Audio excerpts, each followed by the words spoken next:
Hello বন্ধুরা, কেমন আছো তোমরা সবাই? আজকে আমি বানাবো মটরশুঁটি দিয়ে ডিমের কারি। খেতে খুবই দারুণ লাগবে এই মটরশুঁটি ডিমের রেসিপিটা। চলো বন্ধুরা দেখে নিই। আমি এখানে একটা বড় পেঁয়াজ কুচিয়ে নিয়েছি আর দিয়ে দিচ্ছি কাঁচা লঙ্কা কুচি আর দুটো ডিম ফাটিয়ে দিয়ে দিচ্ছি।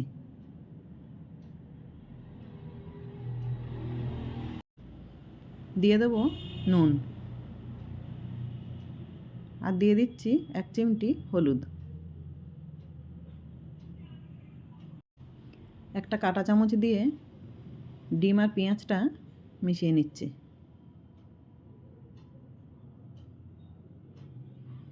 এবার একটা প্যানের মধ্যে তেল দিয়ে দিচ্ছি। ফ্যাটানো ডিমটা দিয়ে দিচ্ছি প্যানের ওপরে।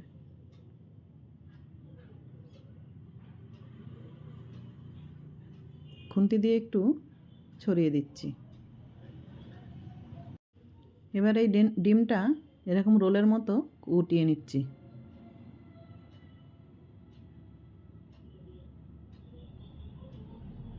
আর দুপিটেই ভেজে নিচ্ছি।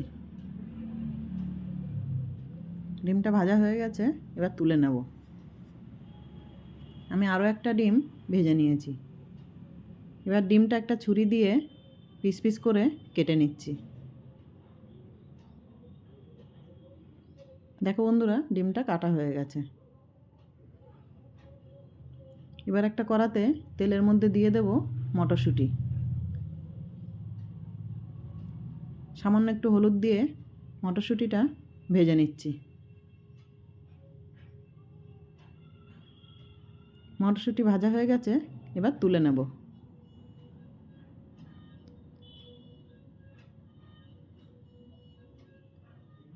আরেকটু সামান্য তেল দিয়ে দিচ্ছি একটা তেজপাতা আর দিয়ে দেব দুটো পেঁয়াজ কুচি।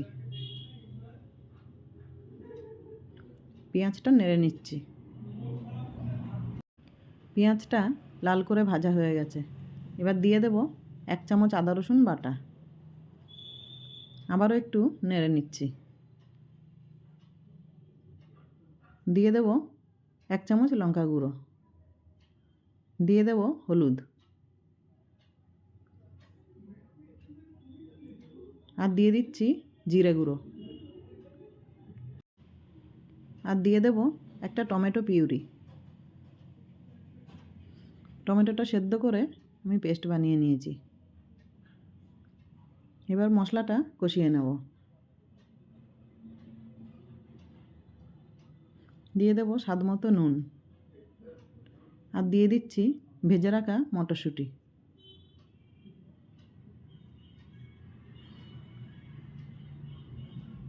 একটু নেড়ে নিয়ে দিয়ে দেব জল। আমি এখানে 1 গ্লাস জল দিয়ে দিচ্ছি।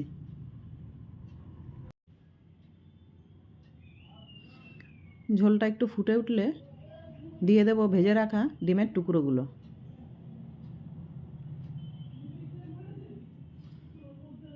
এবার আমি এটা 5 মিনিটের জন্য ঢাকা দিয়ে দিচ্ছি।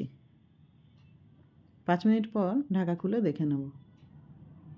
দেখো বন্ধুরা, ডিমগুলো ফুলে গেছে, কি সুন্দর মোটা মোটা হয়েছে। দিয়ে দেব গরম মশলা আর দিয়ে দিচ্ছি ধনেপাতা কুচি।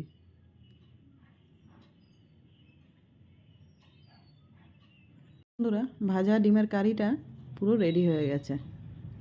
এবার আমি এটা সার্ভ করছি। বন্ধুরা, ভাজা ডিমের কারিটা কেমন হয়েছে কমেন্টে জানিও। ভিডিওটা ভালো লাগলে একটা লাইক করে দেবেন। নমস্কার বন্ধুরা।